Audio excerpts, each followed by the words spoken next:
These are magnetic micro-robots, just millimeters in size.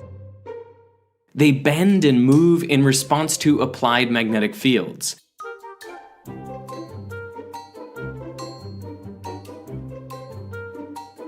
And with these magnetic fields controlled by a gaming controller, the micro-robots can be driven carefully and precisely. They can turn by changing the direction of the magnetic field, roll in a rotating field, and even grasp and jump.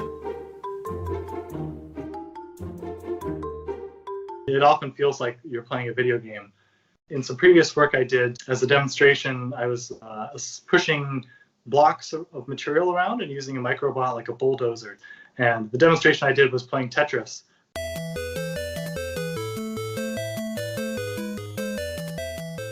The idea is that this technique could be used to assemble human organ tissues by arranging blocks of different types of cells in particular patterns. The way these scientists actually fabricate the micro-robots is pretty ingenious.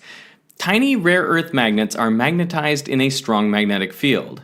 Then they're mixed into a UV resin that will harden when exposed to UV light. The mixture is poured into a mold and placed on a stage below which is a rotatable permanent magnet.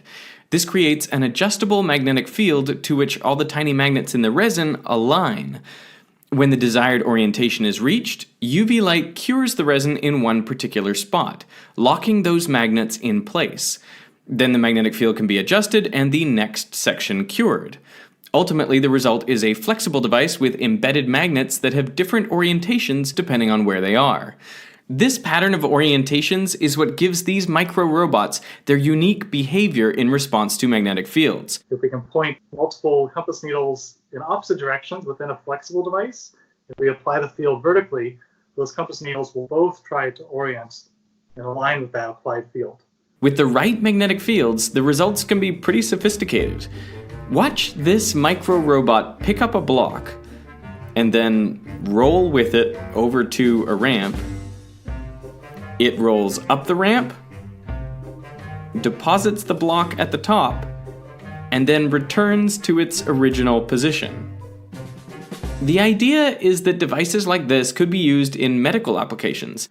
So this could be sending a device into fluid areas in your body or into your gastrointestinal tract. For example, a capsule that you could swallow, which will go passively through your GI tract, have no wires attached, and at the right moment we can activate a sampling chamber basically to open up and take samples of either stomach or small intestine contents, take biopsy samples of the intestinal wall. But grippers like these may not be the only magnetic micro-robots invading your body. A different research group has pioneered these even smaller peanut-shaped magnetic particles, and under the right magnetic field conditions, they form swarms. The swarm can take on different configurations: the vortex, where many particles travel together like a school of fish, the chain, where particles line up and travel single file, and the ribbon, where motion is perpendicular to the line of particles. One potential application of micro-robotic swarms is drug delivery. Each magnetic particle could carry a small amount of drug and be guided toward the intended drug delivery site. So to make a swarm useful for potential biomedical application, you'd like to keep the swarm aggregated. You probably will not be able to see single micrometer sized particles, but you could see the entire swarm. So you'd like to keep it aggregated so you can move it and keep track. But then going through tight environments, for example, going through blood vessels, if your swarm, the overall swarm size is bigger than the blood vessel, then it doesn't fit. So you need to line them up and squeeze through. So that's the motivation for being able to control the shape of the swarm. And who knows, one day you might have swarms of magnetic micro-robots cleaning your teeth.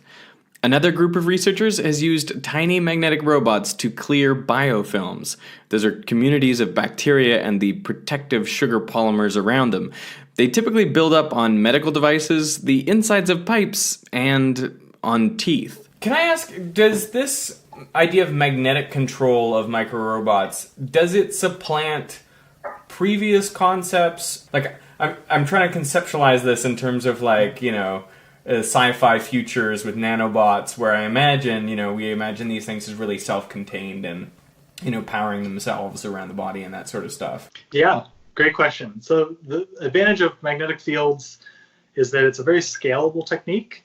So we can make magnetic microbots that are single cell size, and we can make them that are centimeters in size, and the principles behave similarly. It pulls off a lot of the functionality to off-board magnetic coils. We can have a big computer sitting there and power supply.